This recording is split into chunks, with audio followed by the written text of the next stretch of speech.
হরে কৃষ্ণ। অপর একাদশীতে আপনাদের স্বাগতম জানাই। ভগবান শ্রীকৃষ্ণ ভগবদ্গীতায় খুব সুন্দর একটা দৃষ্টান্ত দিয়েছেন, যার উপর ভিত্তি করে 23শে মে ইন্টারন্যাশনাল টর্টয়েস ডে, আন্তর্জাতিক কচ্ছপ দিবসের আপনাদের কাছে কিছু বার্তা বলতে চলেছি। শ্রীমদ্ ভগবদ্গীতা সাংখ্যযোগে 2য় অধ্যায় 58 নম্বর শ্লোকে ভগবান শ্রীকৃষ্ণ বলছেন, যদা সংহরতি চাহম কুর্মণ অঙ্গন সর্বস্ব ইন্দ্রিয়াণি ইন্দ্রিয়াভ্যস্য তস্য প্রজ্ঞা প্রতিষ্ঠিতা।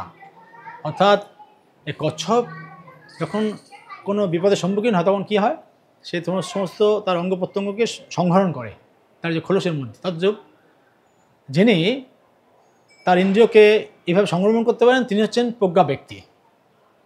তো এরকম আমরা কচ্ছপের থেকে এটা শিক্ষা লাভ করতে পারি যে আমরা প্রতিদিন দৈনন্দিন জীবনে এমন কিছু দেখব না, এমন কিছু করবো না, এমন কিছু যাতে আমাদের বাধা সম্মুখীন হতে হয় বা ভক্তি জীবনে বাধা আসে। যদি কোনো খারাপ কিছু দৃশ্য দেখি আমরা দেখবো না, চোখ বন্ধ করে দেবো। যদি যদি জড়জগতে কিছু শব্দ আসে আমরা সেখান থেকে স্থান ত্যাগ করবো। হ্যাঁ, সেরকম এইভাবে আমরা আমাদের ইন্দ্রিয়কে সংগ্রাম করবো যাতে আমরা কচ্ছপের থেকে শিক্ষা লাভ করতে পারি।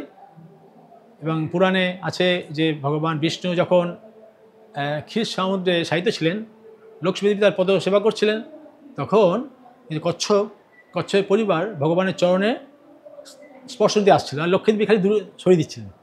তো তখন ভগবান মনে মনে ভাবছেন, ঠিক আছে, রাম অবতারে তুমি নিশ্চয়ই সেবা হবে।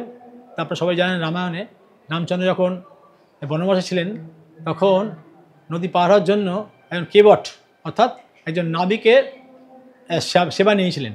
এমন সেবা করেছেন সে নাবিক, আপনাদের মানে কি বলবো, আপনারা অবাক হয়ে যাবেন। আপনারা সবাই জানেন যে এত চরণ ধুইতি করেছিল, সে পূর্বজন্মে এই কচ্ছপ ছিল।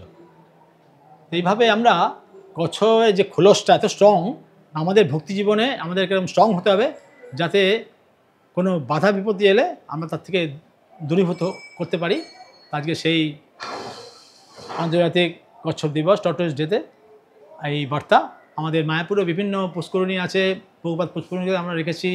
এইটা কতটা এসছে, কেন আজকে এসছে 23 মে ইন্টারন্যাশনাল টর্টয়েস ডে। এই জন্য গতকালকে 22 মে কী ছিল, ইন্টারন্যাশনাল বায়োডাইভার্সিটি ডে, বিভিন্ন প্রজাতিদের সংরক্ষণ। তা আজকে সেই আবার কচ্ছপ বিলুপ্ত হতে চলেছে, আজকে ইন্টারন্যাশনাল টর্টয়েস ডে। আজকে এই ভক্তিমূলক একটা সম্পর্ক দিয়ে আপনাদের বার্তা আশা করি আপনাদের ভালো লাগবে। হরে কৃষ্ণ, হরি বল।